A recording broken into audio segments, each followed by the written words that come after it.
وظائف کو مکمل کرنے کے بعد جتنا ٹائم آپ نے وظائف میں لگایا ہے کم از کم اتنا یا اس کے آدھا ٹائم آپ دعا کرنے پہ نہ لگائیں تو پھر عمل کی قبولیت، عمل تو بہت بڑا ہوتا ہے لیکن دعا کے نہ کرنے کی وجہ سے آپ کا مسئلہ حل نہیں ہوتا۔ تو آج کا جو عمل میں لے کر آیا 2 رکعت نماز نفل کا عمل ہے۔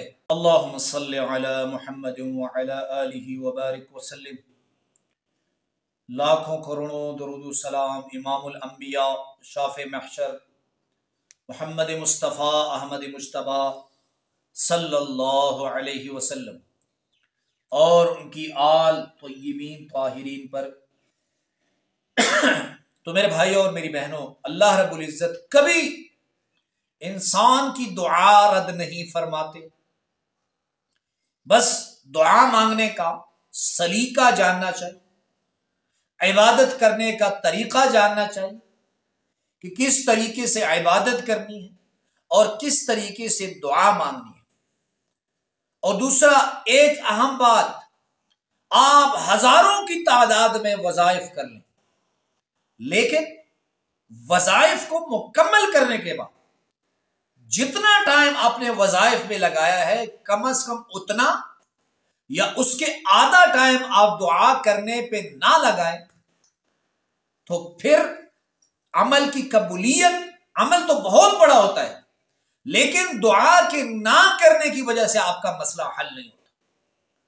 تو آج کا جو عمل میں لے کر آیا 2 رکعت نماز نفل کا عمل ہے۔ آپ نے ایسے کرنا ہے کہ پہلی رکعت میں آپ نے سورہ فاتحہ کے بعد 3 مرتبہ آیت الکرسی پڑھ لینی ہے، پھر دوسری رکعت میں آپ نے سورہ فاتحہ کے بعد 3 مرتبہ سورہ اخلاص پڑھ لینا، اور پھر جب آپ سلام پھیر لیں تو ایک چھوٹی سی آیت ہے، بسم اللہ الرحمن الرحیم، الیس اللہ بکاف عبدا، اول و آخر درود شریف پڑھ کر ایک بسم اللہ پڑھ کر آپ نے اسے 111 مرتبہ پڑھ لینا۔ کتنی مرتبہ؟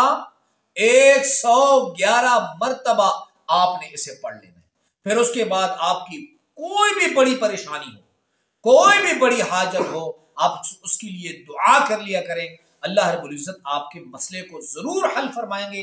اس عمل کی آپ کو اجازت ہے، ایک مرتبہ کمنٹس باکس میں درود شریف صلی اللہ علیہ وسلم لکھ لیں تاکہ میں اور آپ قبر میں پڑے رہیں اور قیامت تک ان الفاظ کا نور مجھے اور آپ کو ملتا رہے۔ اللہ ہم سب کا حامی و ناصر ہو۔